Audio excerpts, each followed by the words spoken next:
Shoulder join பண்ண போறோம். அதுக்கு பேக் பீஸ் உடைய நல்ல பக்கமா எடுத்துக்கோங்க.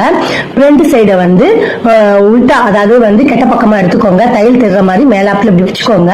ஐப்பட்டி ஊக்குப்பட்டி வந்து சென்டர்ல இருக்கிற மாதிரி வச்சுக்கோங்க. அடுத்தது ஆம்கோல் உடைய அர்கட் பண்ணும்ல, அதுவும் கரெக்டா இருக்கணும். ஃப்ரண்ட் உடைய பேக்கும் கரெக்டா இருக்கணும். ஷோல்டரும் கரெக்டா வச்சுக்கணும். ஆனா சென்டர் பகுதி கொஞ்சம் கேப்பா தான் இருக்கும் இந்த இடத்துல. ஏன்னா நம்ம 1/2 இன்ச் அளவு கட் பண்ணிட்டோம்ல, அதனால ஒன்றும் பிரச்சனை இல்லை. ஷோல்டர் மட்டும் நம்ம கரெக்டா வச்சுக்கணும். ஆம்கோல் சைடு கிட்ட வந்து நம்ம அர்கட் பண்ண இடத்த கரெக்டா வச்சுக்கோங்க. ஃப்ரண்ட் பேக்கும் கரெக்டா வச்சுக்கணும். அர்கட் பண்ணது இந்த மாதிரி கரெக்டா வச்சுட்டு ஷோல்டர் வந்து இப்ப நம்ம தைக்க போறோம்.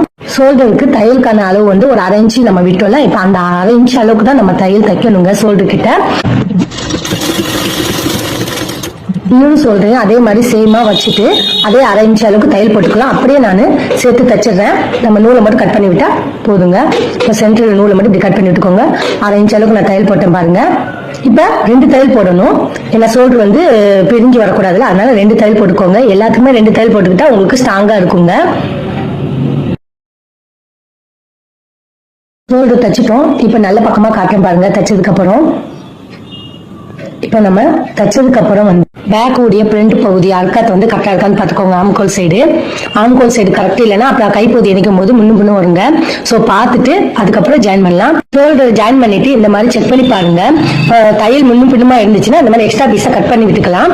ஒன்னும் ப்ராப்ளம் வராது. நீங்க ஆரம்பத்துல கட் பண்ணிக்கிட்டீங்கன்னா கை பீஸ் இணைக்கும் போது உங்களுக்கு சேம் அளவா இருக்குங்க. ஏன்னா ஃப்ரண்ட் பகுதி டிஃப்ரெண்ட் இருக்கும், இல்ல பேக் சைடு டிஃப்ரெண்ட் வரலாம். அதனால பார்த்துட்டு நீங்க கட் பண்ணிக்கோங்க.